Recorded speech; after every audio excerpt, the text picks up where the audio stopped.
So today I will talk to you about the research that I was doing in my early days here at MIT, which is a long time ago.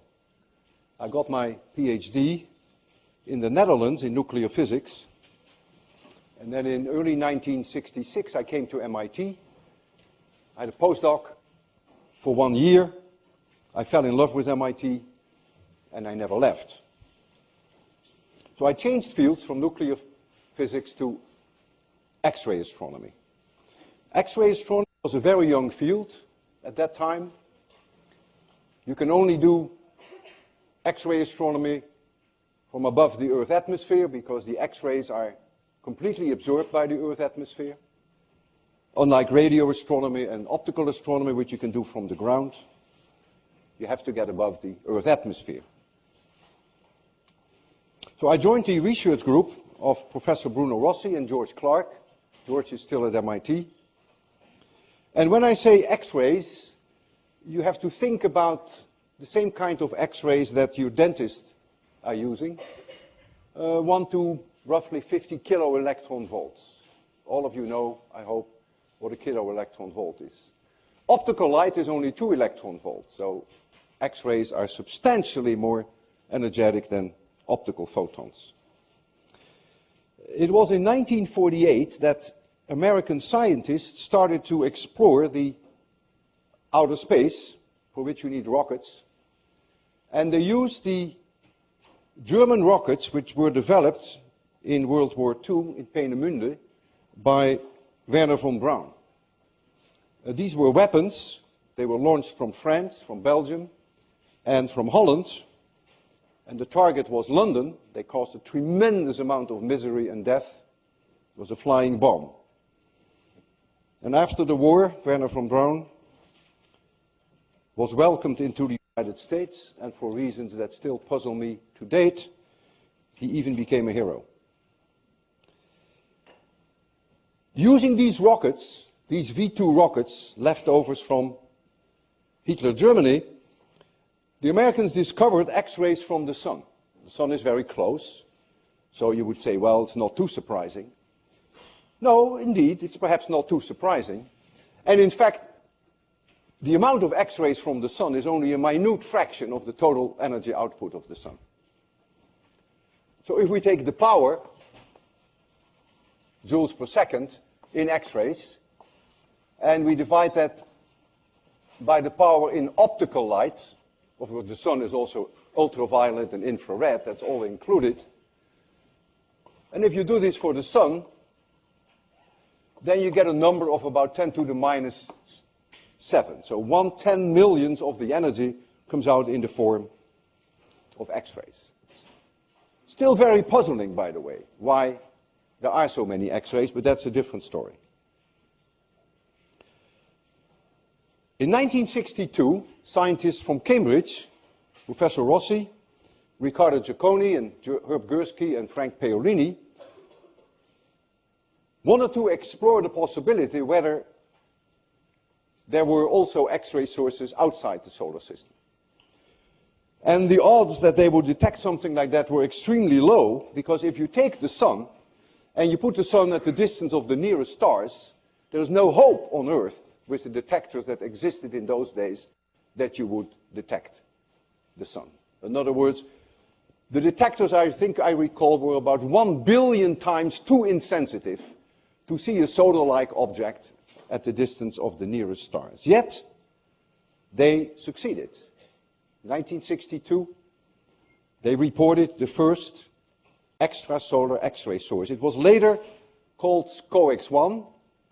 SCO stands for the constellation, X for the fact that it was an X-ray source, and 1 because it was the first source in the constellation of Scorpius. And we now know, took several more years, that the optical counterpart of this bizarre object is a very faint blue star, about a distance of about 1,000 light years. And what is so unusual about SCOX-1, that if you take the power in X-rays and you divide that by the power in optical, and you do that for SCOX-1,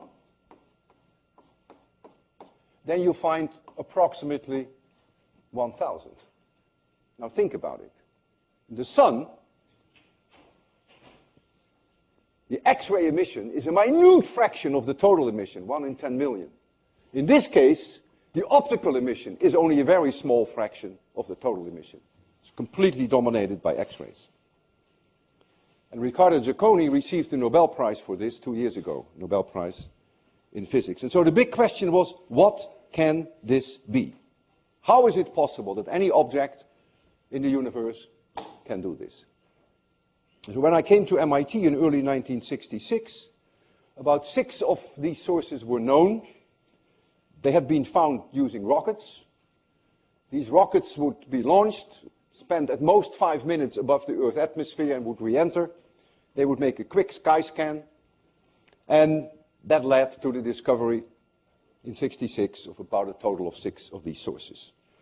So I joined a group of George Clark, who was preparing to observe X-rays from high-flying balloons.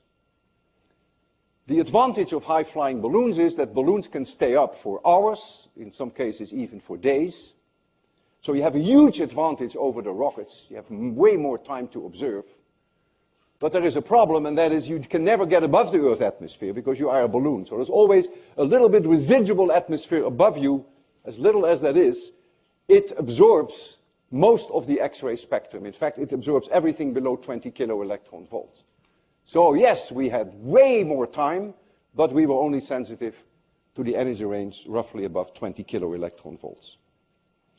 Nowadays, no one flies rockets anymore, no one flies balloons anymore. We do everything from satellites, 365 days a year. So I developed and I built in 1966 X-ray detectors with the help of graduate students, with the help of undergraduate students, who take about 2 years typically to build such a telescope. At today's dollars, it cost about $3–4 million to build such a telescope, so you need substantial funding. And the weight of the telescope would be 1,000–2,000 kilograms. The balloon that we needed, you will see a picture of it, with today's dollars would be about $300,000. And the helium that is needed to inflate the balloon, to inflate only a small portion of the balloon, something like $150,000. So this was not really a cheap endeavor. The diameter of these balloons, when they're fully inflated, is 500 feet. They're made of polyethylene, and they are extremely thin, because you need low-weight balloon, otherwise you can't get very high.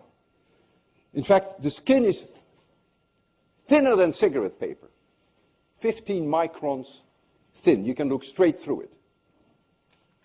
It's a very risky business. You pay a lot of money.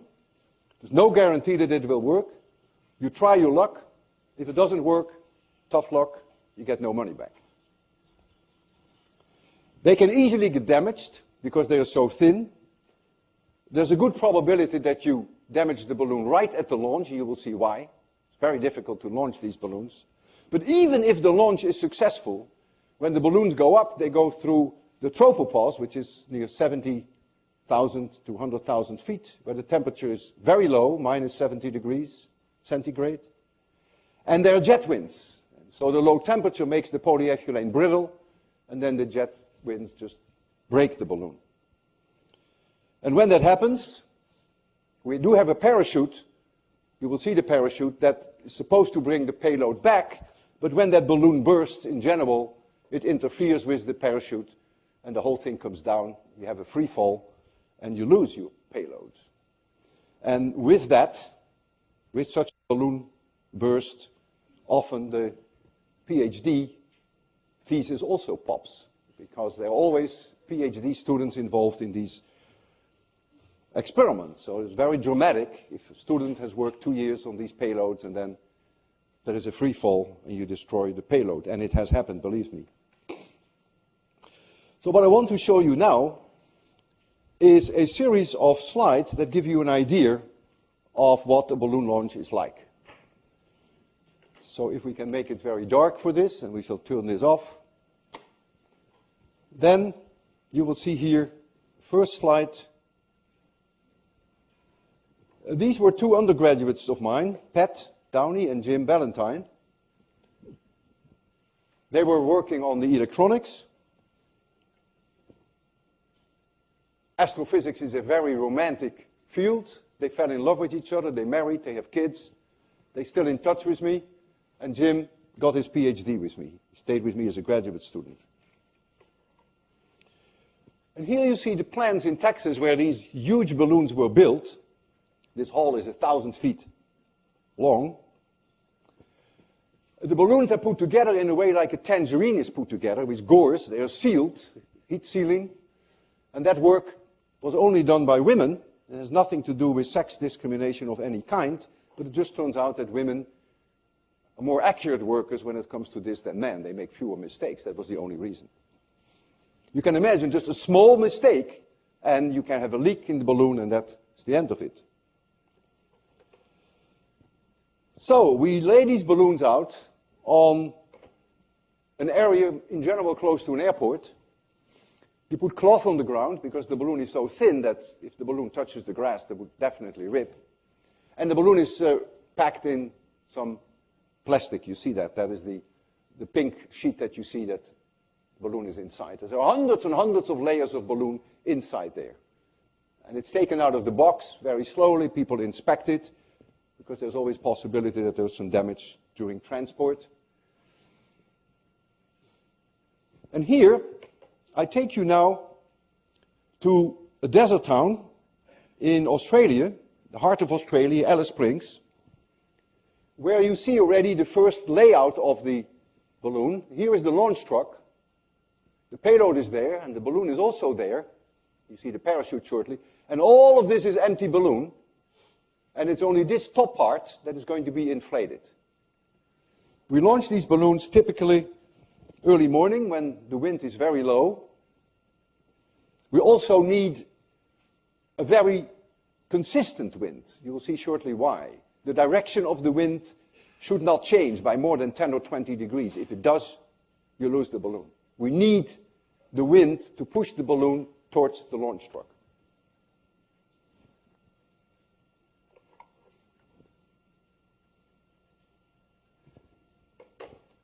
So this is then the launch truck, and this is all this empty balloon, and it will remain empty, because as the balloon rises, the gas will expand. And so it is only this part here that will be inflated with helium. You see one inflation tube here. And so that part wants to go up, and so you have to hold it down, of course. And you do that with a very heavy weight, tons of concrete, and there is this roller arm that holds the balloon down. And then when the balloon is being launched, we flip this arm up, we do that on radio command, and then the whole thing goes up. So this is a very critical part in the launch. As I said earlier, you want your payload back. The balloons are not allowed to fly over certain areas where there is heavy plane traffic, even though the balloons fly way above the planes. We fly them at 140,000 feet. And airplanes fly only at 30,000 feet, but you're not allowed to fly over those lanes. So when you get close to that, you're forced to terminate the flight, and you do that on radio command. And there are squibs here that break those cables, and then the parachute comes down. And the balloon is so brittle because it's cold there that the balloon shatters in pieces and comes down all by itself. And we often, or not often, we always find the balloon. Also, we terminate the flight, of course, when we get close to water, because we would not be able to recover the payload over water. So here you see the beginning. We're back in Alice Springs. You see the beginning of the inflation. So here's this roller arm here, and this part is going to be inflated. Helium truck there. We have to truck the helium in from the United States. Very time-consuming, very expensive too. It was done by the Air Force for me. They paid for that, which was very nice. And here you see typical situation. We fly these early morning when the wind is very calm and very steady, which, by the way, happens only maybe a few days per month. You can't fly every day. So you sometimes wait for a long time for the right conditions. And so you see here the inflation going on. And then the sun is just about to come up. You see the gore lines here. I mentioned to you that these balloons are put together like a tangerine. done by the women who seal them with filament tape to give them strength. And you see those gore lines here very clearly. And now the bubble is up. So the roller arm is right here. Inflation is still going on. You can see that. And the sun is just about to rise. I waited for that moment. I thought it was very romantic, you know, just at the moment that the sun comes up, at the apex of the balloon, you know. Terrific. But my real favorite picture is this one, which I took a little later. Now the sun is a little higher, and the inflation was still going on. This is still Alice Springs. And so you see the inflation tubes, and you look at these gores, you know, this incredible tedious work to seal that polyethylene together with the filament tapes. Hundreds and hundreds and hundreds of these gores. And here now we are very close to a launch. You see here, at the time my graduate student Jeff McClintock, he's now Dr. McClintock, he's at Harvard. You see here the telescope, and then the empty balloon, and then you see the portion that is being inflated. This part maybe only 80 feet. And that's enough, that's all you need. You get enough free lift out of that, and then as the balloon rises, the gas will expand, and then the balloon will completely inflate. You see radar reflectors here, so that makes it easy for us to track the balloon. And here you see the parachute. There's that point where I told you we can do the separation. And Jeffrey was doing some last-minute changes. This is very shortly before launch.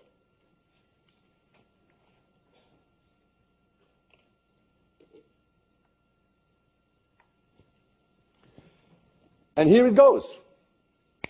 This is a moment that your heartbeat easily goes from my normal 60 to 140. This is a moment that if things can go wrong, this is the moment they go wrong. This very thin material is all of a sudden released. The helium wants to go up, and it bounces back against the top of the balloon. You get a mushroom effect, you see that. This is the only helium there is. There's no helium here. And then this whole thing goes up. The launch truck, the engine is already running. You can see the exhaust. The launch truck has to wait for the balloon to be entirely off the ground. And then the trick is that the launch truck has to maneuver itself to get straight under the balloon. And you will see why that is necessary. And the wind is blowing the bubble towards the launch truck. And if the direction of the wind changed during the past few hours of layout, then we lose the balloon. Then we cannot, because the launch truck cannot meet the location of the balloon at the right moment in time, and then the balloon is ahead, and then we abort the flight. And you lose all your money, but you don't lose your payload, of course. You will still hold the payload on the launch truck. And so here you see a close-up of that bubble. It makes a tremendous amount of noise. It's like a storm. Really, it feels like a storm. You can see, you know, this material, 15 microns thin. This beating of this material is amazing that some of them actually survive. And so now it's picking up. So the truck is still waiting. Some of that pink material, the cover is falling off. You see that here? And it's higher. You see the helium. This is only helium here. The rest is all empty. The balloon is now almost off the ground. But I was too close in this case to take more pictures, so now I will move back to the United States, where we used to make these launches from Texas. Palestine, Texas is where the balloon launching station was. So I will continue the launch from a different site, also a slightly smaller balloon, but it's the same idea. So you see the balloon is rising, and the launch truck is now definitely moving, trying to maneuver itself straight under the balloon. And the balloon now, you see now the truck managed to get straight under the balloon. If the balloon gets ahead of the truck, and if now you commit yourself to a flight, that means the payload is attached to the truck. And with radio command, we can snap some wires, and then the payload is released. If the balloon is ahead of the truck, you pendulum into the ground, and you lose your payload. If somehow the person on the launch truck commits too early, when the balloon is still behind, then, of course, the pendulum pushes the payload into the truck, and that can also destroy the payload. So it's very critical. This moment is extremely critical. The balloon has to be straight overhead within a few degrees. And then the person who is responsible for this launch must also make sure that there is enough tension in the line so that the payload will actually go up rather than go down and plunge to the ground. In other words, have we perhaps lost helium? And all those decisions have to be made in a matter of seconds. And then when the commitment is made to the launch, then the balloon goes up. And you see that here. Payload has been released from the truck, and this balloon is now going up, typically about 1,000 feet per minute. It takes about 2.5 hours to go to an altitude of about 140,000 feet. And then it sometimes happens that the balloon fails. This was a beauty, actually. This was a flight from Texas. You see the telescope, and you see the parachute. All that balloon is empty, and all of that will fill up, as you will see shortly. Will all fill with helium as the balloon rises. But then occasionally you see this, and you know that things went wrong. Some hole was torn in the balloon during the launch, and that's then the end of it. In this case, we did not terminate the balloon on the flight on radio command, so we did not separate here because we were so close to the ground that would have destroyed the telescope. Parachute would not have opened. We just let the whole thing come down all by itself. So the balloon, in a way, acted like a parachute. It just came down very slowly and very softly, and there was no damage on the payload at all. So we could fly it again a few days later. And here you see the balloon at an altitude of 150,000 feet. This is the largest balloon that was ever flown. Successfully, I should say. I bought this balloon. It was a 52 million cubic feet balloon. I paid a lot of money for that. Today's money would be easily $250,000. And a larger was flown later, but not successfully. It was not my own, by the way. So this is the largest ever flown. It's at an altitude of 150,000 feet. And you see straight through the material. It's that thin, 15 microns. And you see the payload here even. This is the parachute. And this from here to here is almost 500 feet. What you also see here are these ducts. We call them ducts. They are huge. They're about the size of this lecture hall. They are connected to the balloon up here, like the veins going into your heart, and then they go to the bottom of the balloon and they're just openly connected to the atmosphere. And the reason for that is the balloon is so thin, it cannot stand any overpressure, it would pop. So as the balloon keeps rising and the gas expands, there comes a point that the balloon is fully inflated and you must get rid of your helium, otherwise the balloon would pop. And then the helium just naturally flows out through these ducts. I think there were 5 ducts that we have. You see 3 here. So these openings, these 5 openings here near the bottom, are each about the size of this lecture hall. So you see here, at the time, my graduate student, George Ricker. He's now Dr. Ricker, and he's still at MIT, still very active. A lot of this equipment was built by him and by other students, graduate students and undergraduate, but also a lot of it was, of course, owned by the balloon launching station. And so we have contact with the telescope. We receive the data by radio. We can also command the telescope. And you see me here sitting on the chase plane. We use a small plane, and we follow the balloon at force of very modest altitudes. In the United States, you hop from airport to airport. You stay as close to the balloon as you possibly can, and then you terminate it when you have to for reasons that I mentioned. Either you get over air traffic, or you get close to water. In Australia, that is way harder, because in Australia you don't have many airports in the desert. You only have some airstrips. It's very, very difficult in Australia to follow the balloon. But we try, and we hop from little airstrip to little airstrip. But at night, you cannot do that, because there's no way you can land in the desert in Australia. No lights on these airstrips. So this is the kind of plane that we use we call it the chase plane, to follow the balloon as it starts drifting away. Here is a map of Australia, one of my many successful flights. This is Alice Springs, desert town. We launched the days before we think we are going to have our flight. We launched weather balloons.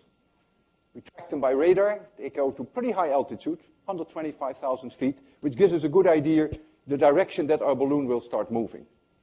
And we had all reasons to believe that it would probably go somewhere in this direction. And so we alerted all these radar stations in Australia. They would pick up our payload because we have radar reflectors, and they could tell us then where the balloon was. And that, of course, we had to do in Australia. You don't have to do it in the United States for the reason that we cannot follow by airplane here. There's no way that you can land there. So we relied then on radar stations to tell us where the balloon was. Instead, however, the balloon went straight south. So our chase plane was perfect, because this is an area where Australia is reasonably populated. And then when the sun sets, we didn't quite know where the balloon was anymore. There was no GPS in those days. So we didn't quite know where the balloon was. But then in the morning we picked it up again. It's gorgeous to see that balloon in the sky. It's unbelievable. I mean, it is way more impressive than Venus now in the morning. It is fabulous. When the sun hits that balloon, you see something that you will never forget in your life. Hundreds of calls to police stations about reports on UFOs. Hundreds of them. And I can understand that. These people have no idea how far it is away. You can't estimate that it's 150,000 feet. Later I talked to a pilot, which was in one of those small airports, and he said, when I saw this thing, I said, I'm going to it. And he says, and I went higher and higher and higher and higher, and I couldn't get there. And I said, well, it was a little higher than you can fly. And he realized that it had to be that far. But of course, he never made that connection, so for him it was really a UFO. And I'm not even sure he believed my story when I told him it was a balloon. So when we were getting close to Melbourne, we had to cut it loose, because this is an area where you cannot fly over. This is Sydney here, so this is very heavy air traffic. And so you then terminate the flight. And if everything goes well, it comes down on a parachute. And then the balloon gets brittle, and the balloon comes down as well. Now, how do you recover your payload in Australia, where the payload comes down somewhere in the desert, maybe 70 miles away from the nearest house, and maybe 120 miles away from the nearest airstrip? Well, what you do is the following. You try to find a house close to where the payload is. So you know where the payload is, because you terminated it, you see the parachute come down, you locate it, you put it on the map where it is, and so you know the location, so that you can find it again later. And then what you do, you find the nearest house. In this case, it was the house of Jack. It was 70 miles away from the payload. And you fly over that house obnoxiously low, you make a lot of noise, and you make many dives until a person comes out of that house. And they know what that means, because they've lived there. They know that you want to meet them at the airstrip, at the nearest airstrip. Once they come out of that house and they wave at you, you just go back to your airstrip and you wait. And we did. We waited 24 hours, and 24 hours later, there was Jack. Jack with this car. Jack is crazy. Always drunk. And his profession was to shoot kangaroos. There is no windshield in this car. And this is a piece of wood. And he would drive 60 miles per hour on the desert floor, and would have his gun on that piece of wood, and he would shoot that way kangaroos. We are in contact with the plane. The plane talks us to the payload. So we are in contact here with this telephone. Jack had a dog. And he said, I'll show you something. This is a very special dog. And he put the dog on the roof.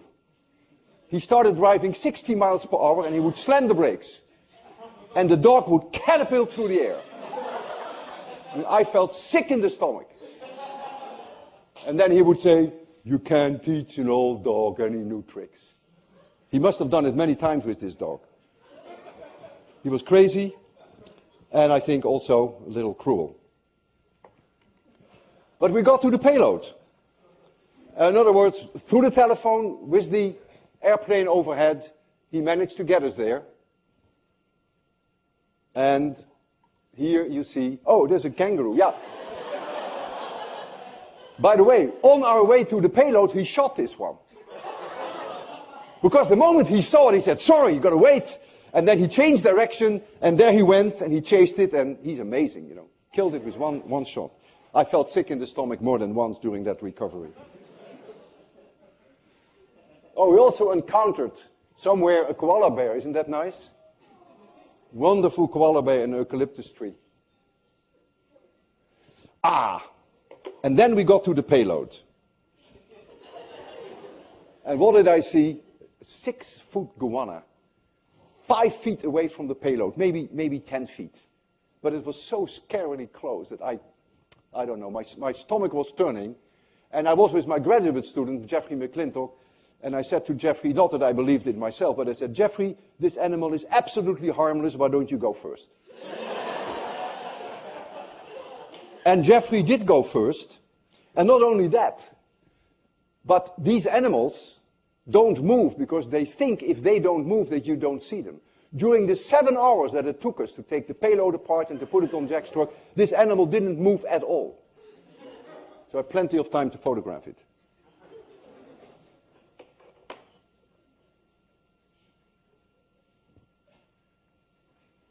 And here you see the payload. This was Jack's wife, and this person here came with me from the United States. He was from the Palestine balloon launching station, very competent electronic technician. You may think that the payload is heavily damaged, but that's not really true. We protect it with a crash pad, and so when it hits the ground, it may tumble over, but the crash pad in general absorbs most of the shocks. So there was absolutely no serious damage in this case. And then you go back to Alice Springs. You must understand that Alice Springs is a hole in the ground. Nothing happens there ever. And so there's a big article in the newspaper. It says, perfect balloon launch. And it says, balloon professor back in town. They called me the balloon professor. I gave talks for high schools and for the Lion Club. You're a local celebrity. And then when you read this article, your stomach turns. These people had this reporter had no idea. I explained to him the whole idea about the absorption of the Earth's atmosphere, so we had to get very close to the top of the atmosphere. And all he could think of in his article was the reason why we fly balloons, because that makes the distance between us and the stars a little smaller.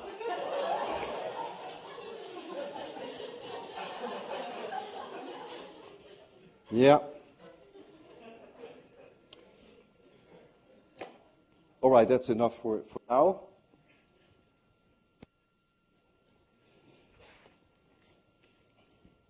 I had about 20 successful flights in the period 1966 to 1980, and at 1980 I stopped flying balloons because then the satellites were completely taking over. I had flights from the United States, from Canada, and many from Australia. Australia has the advantage that you can see the southern hemisphere, which is a totally different part of the sky from the United States.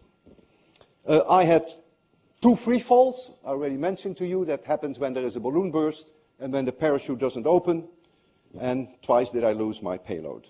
I was lucky though, and I made several interesting discoveries. We discovered early on 5 new X-ray sources, which had never been seen from the rockets, and that is perhaps not so surprising. I mentioned the rockets have only 5 minutes up there, and in 5 minutes they scan the whole sky. We had flights 20 hours. The longest flight I had was 26 hours. And we are very sensitive above 20 kilo electron volts, where the spectrum is very low flux, so the rockets would never observe that, would never detect that, not enough time, but we were able to find whole new sources, a whole new class of sources which had a very high energy spectrum. And now, of course, we know many of those. So that was an early conclusion. And we also discovered the variability in X-rays as we were observing. So we were looking at SCOX-1, I mentioned SCOX-1 earlier, and as we were observing with our balloon payload, we noticed that in 10 minutes time, the flux, the X-ray, the number of X-ray counts per second increased by about a factor of 3. And that was a bombshell discovery at the time, because clearly, how on earth can an astronomical object change its intensity by a factor of 3 on a time scale of 10 minutes. Imagine that the sun would do that. You look at the sun, and all of a sudden, 10 minutes later, it's 3 times brighter. That doesn't make any sense. But in any case, we now know that X-ray sources do that, and that was discovered in one of my early balloon flights. We also discovered a source that we gave a name GX1 plus 4. 1 plus 4 makes connection to where it is located in the sky. and there was a clear hint of periodicity. We saw the X-ray signal be periodic. Period was about 2.3 minutes, and we didn't have a clue what that meant, but now we do, and you will know shortly also what that means. So the big problem is, and then remains, what are these X-ray sources? And I think this is a good moment to have a break. You can think about it, what they may be, and then after the break, I will tell you what they are and a little bit more. So we'll have a 4-minute break. So enjoy yourself, walk around, and stretch your legs.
Two minutes left in the break.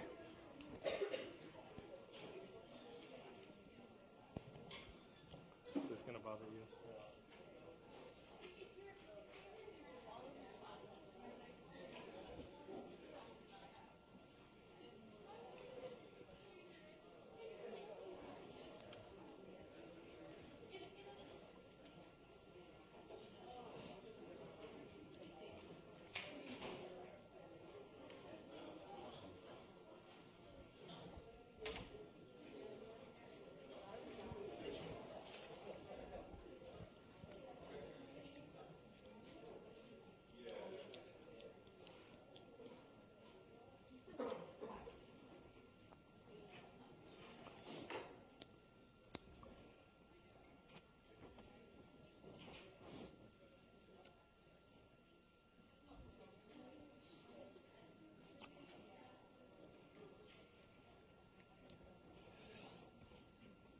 Okay then, the last time you will hear the whistle. What are these sources? These are binary systems.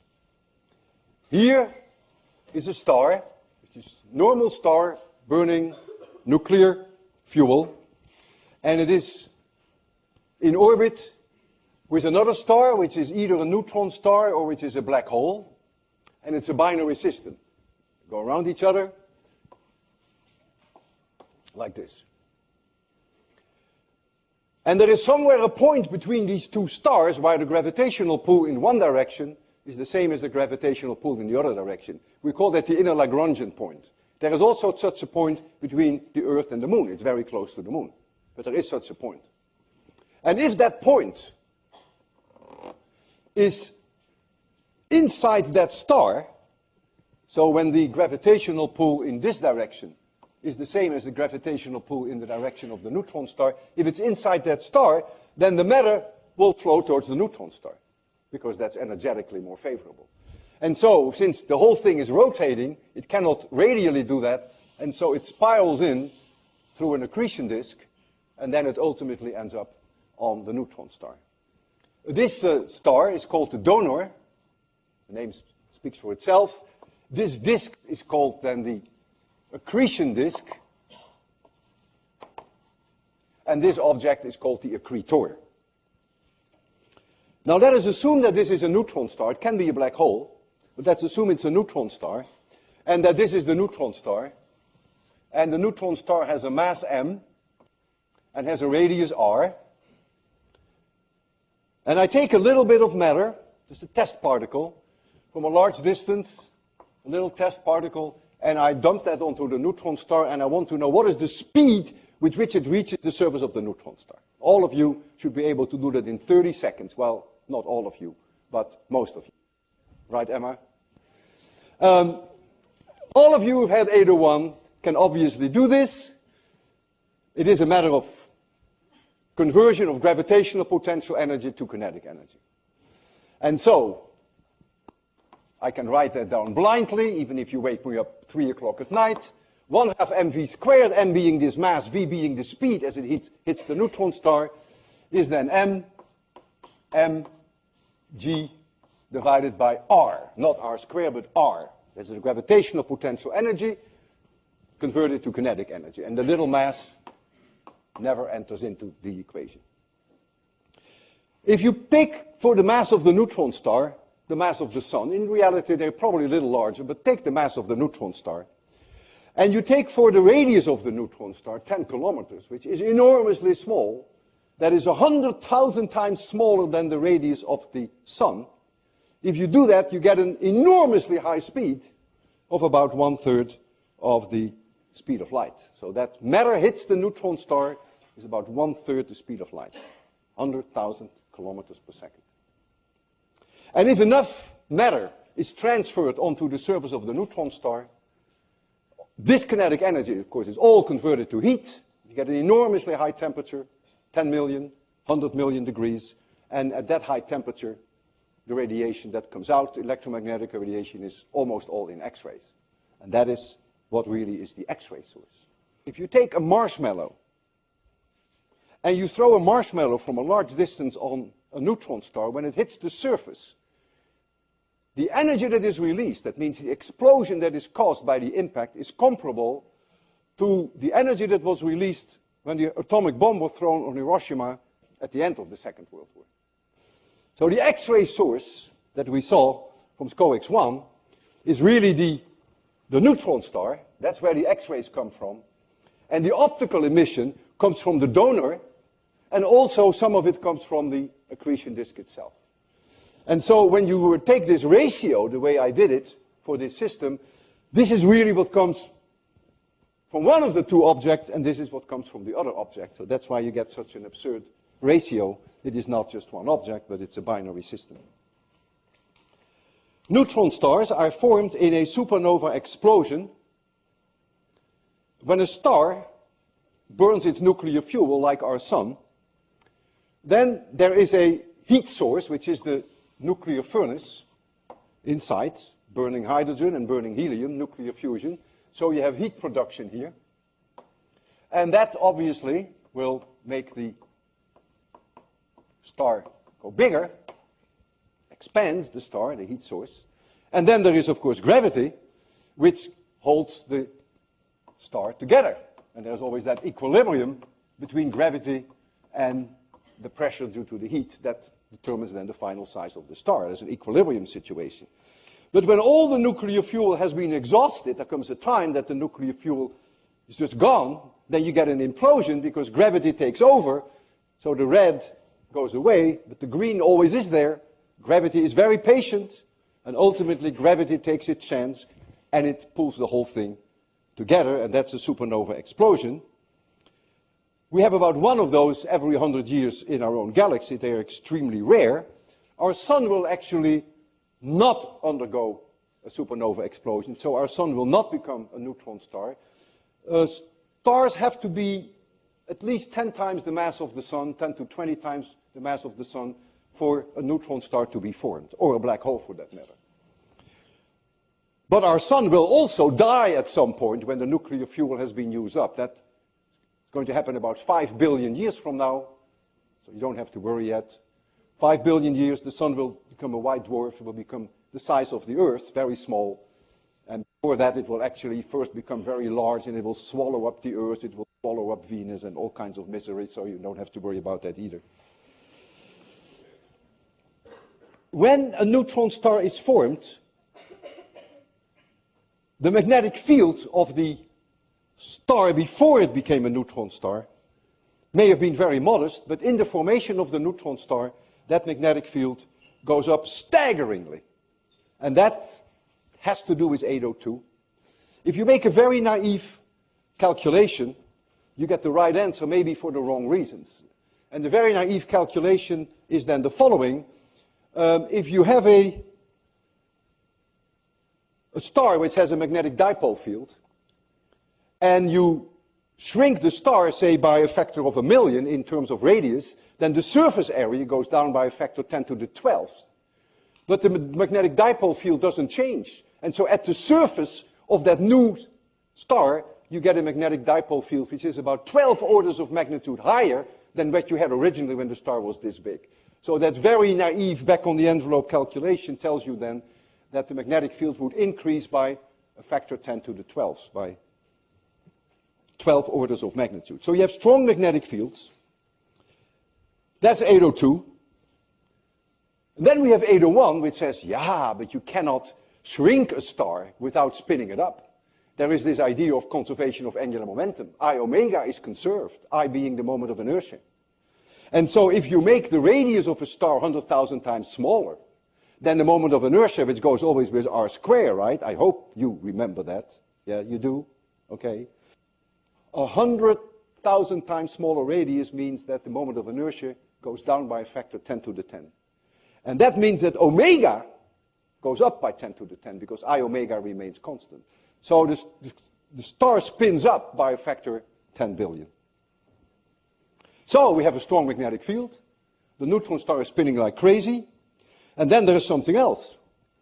And that is if you have here that neutron star, and here you have this magnetic field, this magnetic dipole field, which is enormously strong, then there is matter that comes from the side, from the accretor, and that wants to fall onto this neutron star.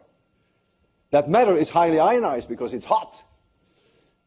But ionized matter cannot just go through like this, because there's 802. And 802 says that the force on a charged particle Q is Q times V cross B. This is the famous Lorentz force. And so you cannot cross these field lines. It is a cross product between the velocity and B. And so there is a problem. And what happens now, the same thing happens, by the way, with the Earth's magnetosphere, that as the matter gets close enough to this neutron star, it begins to spiral around the field lines that it can do, and then it ends up on the magnetic poles. And so most of the matter then ends up here and ends up there. And so you get onto the neutron star two hotspots. They may be no larger than maybe a few kilometers in size, not even that. They may be as small as a soccer field. So that means you have two hotspots. Now imagine that I'm a neutron star and that here is one hotspot and there is another hotspot. So these are my magnetic poles, but this happens to be my axis of rotation. So we rotate like this, and you will see a strong X-ray signal. Now you see less, and now you see another strong X-ray signal. And now you see another strong X-ray signal. So now you will see pulsations. So now you expect that the X-ray intensity varies because you are looking at these hotspots, these magnetic poles. And then there is, of course, the possibility in these binary systems, as seen from the Earth, it may be that when they go around each other, that the neutron star hides behind the donor star. And when that happens, the X-rays from the neutron star are completely absorbed because the donor star absorbs the X-rays. So then you don't see X-rays. That's called an X-ray eclipse. And all of that has been observed, and I will show you the evidence for that so that you can fully appreciate what's going on here. So let me then go back to the slides, make it dark, and I'll show you the idea of a binary system. So this is, of course, just an artist conception. You see on the left side the donor, And then you see here the location of the neutron star, or in some cases a black hole. And then the inner Lagrangian point is apparently inside this star, and so the matter will flow, makes an accretion disk, and gradually finds its way, and then the energy is released the way that we discussed. Gravitational potential energy is converted to kinetic energy. This data is from one of the early X-ray satellites called Uhuru. Data from 1971.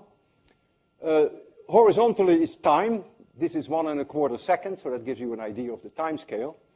And this is the X-ray intensity, how many X-rays per unit time were observed. And the actual data are the very faint lines in the back. And they immediately noticed the pulsations, and so then they did a fit to the data, and they came up with this shape. And they unfortunately made that very bold, and so you can hardly see the data anymore. But in any case, it is very clear that you have here the signal of the rotating neutron star.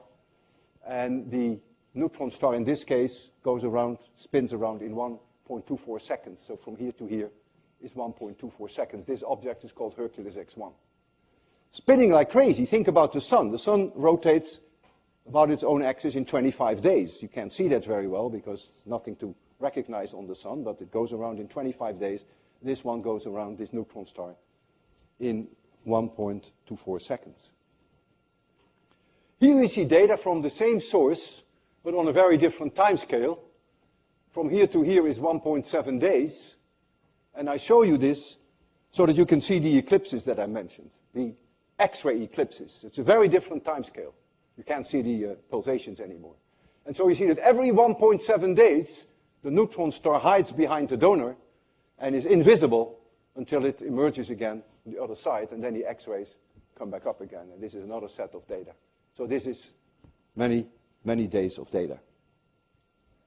And so there you see the overpowering evidence for these objects being binary systems. The eclipses, you see the pulsations, and what more do you want? I am no longer flying balloons these days. Clearly, satellites have taken over. I've flown, made guest observing from every conceivable X-ray observatory that you can think of.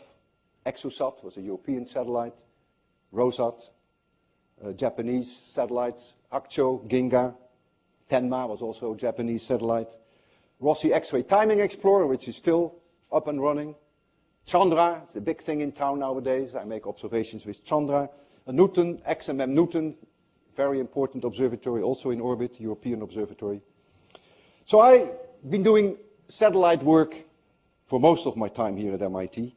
And in the period 1975 to 79, we at MIT had our own small little X-ray observatory. It was called SAS-3, Small Astronomical Satellite number 3. And we were running it from my building, the Center for Space Research.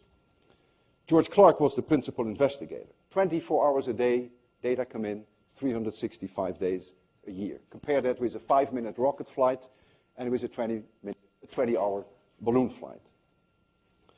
It was at that time that an astronomical satellite, which was, I think it was a Dutch satellite, it was called the Astronomical Netherlands Satellite. It was a collaboration with the United States that they discovered a phenomenon which we now call X-ray bursts. The persons who discovered it was Josh Grindley, who was at Harvard, and John Heise at that time was in Utrecht, the Netherlands. What they noticed is that when they look at some of these X-ray sources, one in particular, they all of a sudden, in a matter of a few seconds, see the X-ray intensity go up by a factor of 10 or 20. It's very bright, and then a few minutes later, it's back to normal. And that's referred to nowadays as X-ray bursts. And with SAS-3, with our spacecraft, we were ideally suited to search for these X-ray bursts, even much more so than the Netherlands satellites. Our system was perfect. We never thought of that when we designed it, but it just turned out to be perfect. And in the first 2 years, we discovered 8 new burst sources. And it is largely due to those observations and also due to the theoretical work by Professor Paul Joss, who is still at MIT, that we now know what causes these crazy X-ray bursts. These X-ray bursts are huge nuclear bomb explosions on the surface of the neutron star. What happens is the following.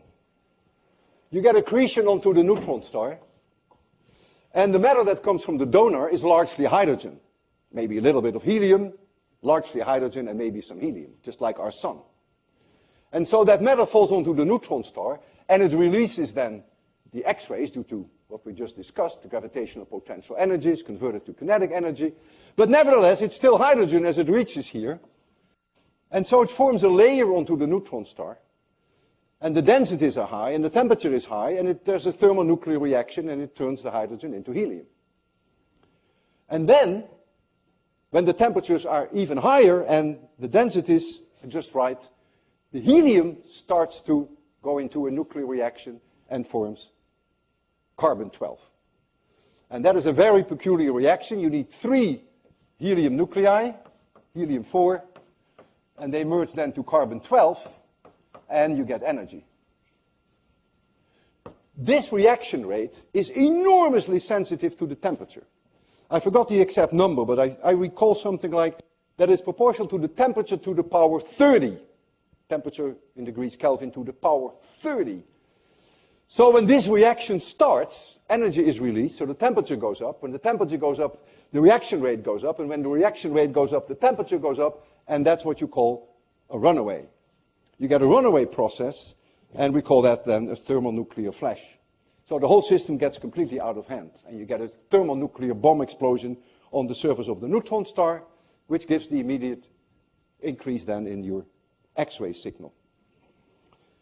If you wait a few hours, then you build up a new layer of hydrogen, and that goes to helium, and you get another X-ray burst. So when you look at these sources, you may see one every hour, one every 2 hours, or sometimes a few per day. These bomb explosions are about 18 orders of magnitude more powerful than a hydrogen bomb that we can make on Earth. So the optical counterparts of these X-ray binaries are rather faint. You see the donor, I mentioned that to you in the optical from the ground, and you see the accretion disk. And the X-rays then come from the neutron star. But you can see from the ground, with an optical telescope, you can see the optical counterpart. And we had reasons to believe that if there is an X-ray burst, that somehow it should be followed by an optical burst.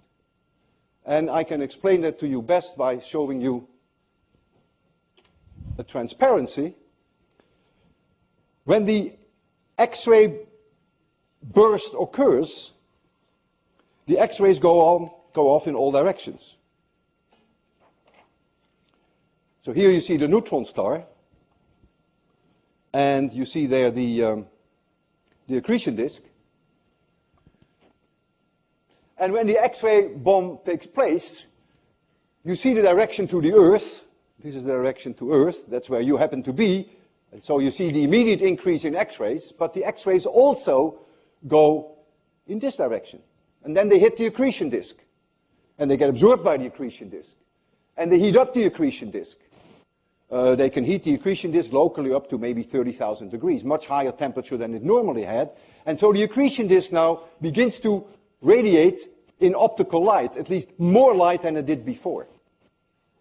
And then when this becomes a source of optical light, it goes in all directions, the optical light, and some of it goes in the direction of the Earth. And so the net result is that you first see the X-ray source, and then a little later the X-ray burst, and then a little later you will see the optical burst, because there is extra travel time from here to there. It may take a second, and then there is extra travel time from here to here. It may take another second. And so don't be surprised that the optical flash, the optical burst then comes a little later. But if you can measure that delay, then you have succeeded in getting a reasonable idea of the size of these accretion disks. Because if the delay is 10 seconds, then you would know roughly that the radius of these accretion disks might be 5, 6 light seconds. But if the delay is only 2 seconds, that tells you then that this distance is probably only 1 light second. And you have to add, of course, this extra distance. So this was for us a reason to start a worldwide campaign in the summer of 1977. We committed SAS3 to observing one and only one of these stars, binary systems. And we asked everyone in the world who had a telescope, optical telescope, radio telescope, infrared telescope, to watch the optical counterpart. And then we would tell them later when the X-ray bursts were observed, and they would look at the data to see whether there was any change in the optical light from that star. And I remember there was summer in 1977. There were 17 countries that contributed. 44 observatories contributed. We saw 110 X-ray bursts from this source, and not a single observatory saw an optical increase or in the radio or in the infrared. So we decided we need larger telescopes because we were not going to give up. So we tried it again in 1978, and then we succeeded. It was a collaboration with Josh Grindley from Harvard and also Jeff McClintock, my ex-graduate student, who was also at Harvard at the time. We succeeded. We saw an optical burst a little bit after we saw an X-ray burst. It was a smashing success, and we made it to the cover page of Nature, which is a very prestigious scientific journal. It was covered in the New York Times, the usual thing, Boston Globe, and even more. I want to show you an X-ray burst and an optical burst, but not the data from 1978. I have data of much higher quality, which we got in 1979, a year later. In other words, we pursued this research very heavily. We worked with Holger Pedersen, who was in Chile, the European Southern Observatory, and with my collaborator Jan van Paradise. We often went there, and we made the optical observations. By that time, SAS3 was no longer functioning, so we had the Japanese satellite Hakuchou looking at the particular object that we were interested in. And I want to show you first the X-ray burst that was observed by Hakuchou. Here is the X-ray burst. You see the time scale. The rise of this burst is unusually slow. It's just the way it is. It happens occasionally. See, this rise takes about 5 or 6 seconds. Normally it goes up in 1 or 2 seconds, but nothing I can do about that. So you see here the data before the burst. So that's the accretion. That is the X-ray that come available because of the matter falling onto the neutron star. And then you see the thermonuclear bomb explosion. And then afterwards here, there's still a little bit of afterglow, but it settles very quickly to the pre-burst level. And then Holger Pedersen in Chile came up with this optical burst. You think it's almost like a carbon copy. And I plotted it for you in a way that the peak is at the same height. That is just an artificial way, but I can scale that, of course. And if now I put the X-ray data on top of the optical data, then what do you see? That indeed there is a delay. The optical data are a little bit later than the X-ray data, and all you actually have to do is just slide it by 2 seconds, and they almost become carbon copies of each other. And so indeed, we had succeeded. We were the first to measure the size, the rough size of the accretion disk at the point where the X-rays were absorbed and then converted to optical, which then was seen by the Earth. And we concluded that the accretion disk was something like 1 light second in radius, which is about the distance from Earth to Moon, 1 light second.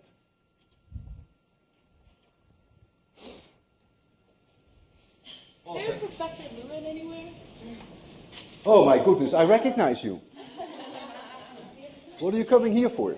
Well, we came to visit. Not without.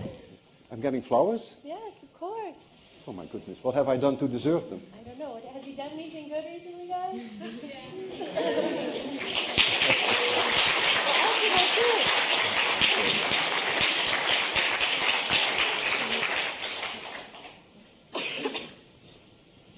Wow, I recognize some of you. This is fantastic.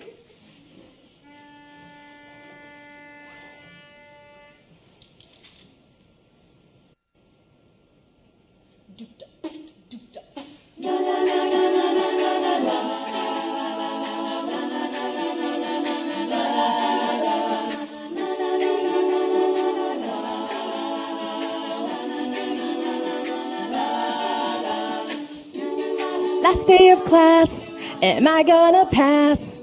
These words are really quite frightening. They sometimes reflect, they sometimes transmit, or they do both a bit. Transmission lines, waveguides and more. How does a thin film work anyway? Rectangular splits, what do I see? Diffracted intensity. I start to get the gist. You put your right hand like this, E cross with B and you're all set. Lewin's a superstar, you made us come so far. We're traveling at the speed of light.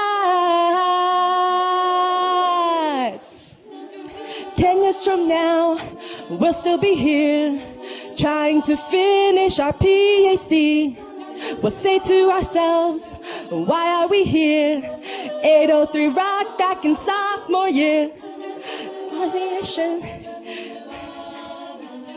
Is it elliptical or linear? Dipole antennas and radiation. What's going on in the far field? I start to get the gist. You put your right hand like this, E cross with B and you're all set. Lewin's a superstar, you made us come so far. We're traveling at the speed of light. I start to get the gist. You put your right hand like this, E cross with B and you're all set. Lewin's a superstar, you made us come so far. We're traveling at the speed of light.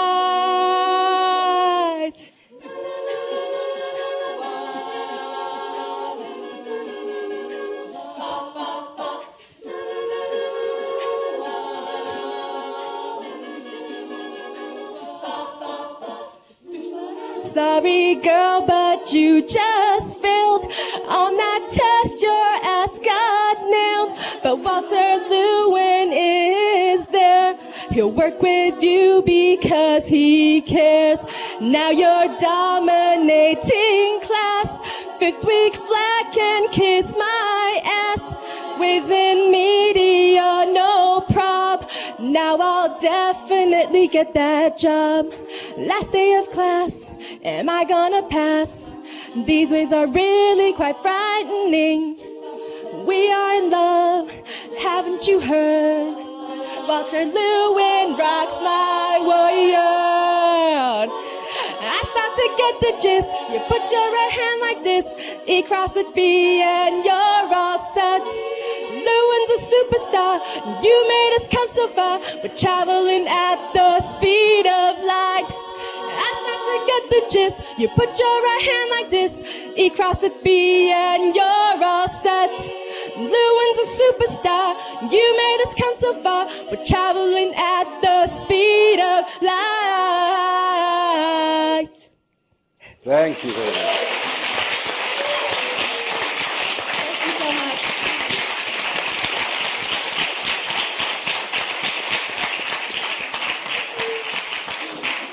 I'm very impressed. Thank you very much. And I gather that the text, which I couldn't always follow, was very much connected to my X-ray binaries. So in that sense, I appreciate it double. Thank you very much. And let me thank you, because I recall you from, you were in my class last year, right?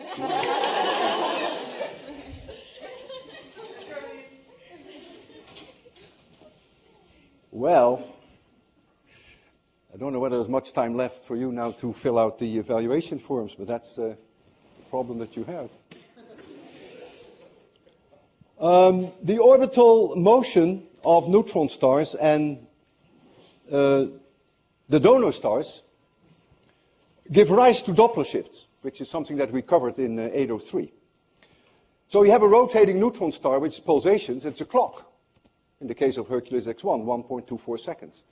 And when that clock moves to you, the period is smaller, blue shift. And when it moves away from you, the period is longer, redshift. And you can measure that. You can actually see as the neutron star goes around, and if it comes towards the Earth, that you see a different period than when it goes away from you. And then, of course, you have the donor itself. The donor has an optical spectrum, and you see absorption lines in the spectrum, which come from the atmosphere of the donor. And then you see the shift of the absorption lines, the donor. And you worked on a particular case of Cygnus X1. You perhaps remember that, your problem set, whereby we used the Doppler shift of the donor to calculate the mass of the accretor. And that turned out to be a black hole. That was the first X-ray binary that was discovered in 1972 by Murden, Webster, and by Bolton. A 5.6-day orbital period. And they derived from the Doppler shift that the black hole was something like 15 solar masses. So this has led to a whole new industry of mass determinations of neutron stars and black holes. And then there is Fourier analysis, which we covered very heavily, or at least sufficiently, I hope, in 803, which plays a central role in uncovering these periods. Radio people, X-ray people, optical people, they all Fourier analyze their data. The fastest rotating neutron star, that is a single radio pulsar. It's not in a binary system. It has a period of 1.5 milliseconds. Imagine. It goes around more than 650 times per second. Think about if you're at the equator of that neutron star. You go around more than 650 times per second. You would have a speed of 40,000 kilometers per second. 14% of the speed of light. And it just so happens that only a few days ago, 4 days ago, an announcement was made that an X-ray pulsar in a binary system was found with a spin period of the neutron star of 1.7 milliseconds. All of this could not have been done without Fourier analysis. This was in a binary system with an orbital period of 2.5 hours.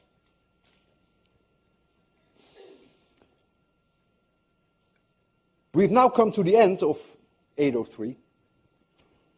Needless to say that it has swallowed me up completely. I lost 10 pounds. And it has also taken a lot out of Marcos, whose dedication was fabulous.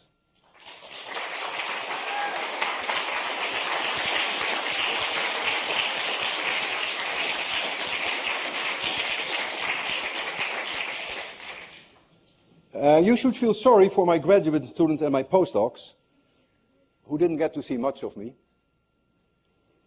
I'm not saying that you should feel guilty, but perhaps you should. You were on my mind all the time, and not only at MIT, but also at home, in the living room, in the kitchen, in the shower, and even in my dreams. It was a very difficult time for my significant other, Susan, who is here. And Susan at times said to me, it was pure hell. Did you forget, Susan? Yeah. Good. So life will become normal again. But I think I will miss you. And of course I make myself no illusions. You will quickly forget most of what we covered in 803. Maxwell's equations, Fresnel equations, Rayleigh scattering, the Lamar equation, and even the resonance frequencies of sound in a closed box. All of that will fade away in a matter of months. I just hope for you that it doesn't fade away before next week. But surely from now on, when you will see a rainbow, you will check that the red is outside. You will look for the primary. You will look for the secondary. You will look for the bright light inside the primary. You can't help it. It's a disease. It is a disease that no one can cure anymore. It will be with you for the rest of your life, and I take full responsibility for it. You cannot resist when you see a rainbow to make those checks, even if you try. I will be very proud of you when you use your personal polarizers, which I'm sure you will all carry with you, because you have one now, to check that the bow indeed is polarized. And occasionally, don't forget the blue sky, 90 degrees away from the sun, is also 100% polarized. And those who do not have your knowledge will enjoy the rainbows, of course. They will see the pretty colors. But you will now see so much more than just the pretty colors. It's like with art. Knowledge only adds. Knowledge never subtracts. And if that is all you will ever remember of 803, I will have achieved something that has enriched your life, and you will remember me. And I hope those memories will be happy ones. I have immensely enjoyed this term. And thank you for being such great students. And thank you for coming to my lectures, even when we had no mini quizzes like today. Thank you.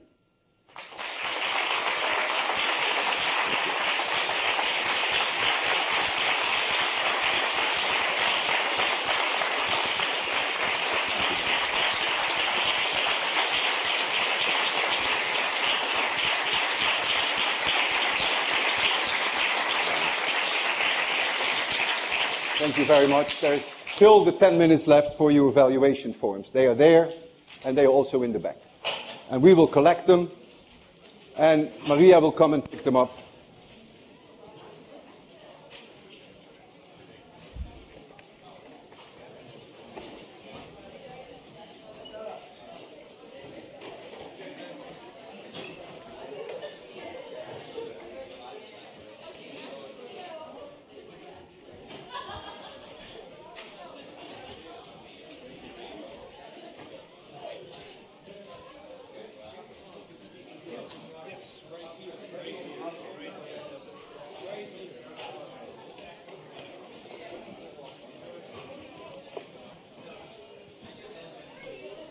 Good, timing is good. Congratulations, Walter. Thank you, Steve. Successful class. I enjoyed every one of them. You've seen some of this already when I. Oh, yeah. Some of it, like today. But, yeah, I've been at all your classes the whole time. Learned a lot.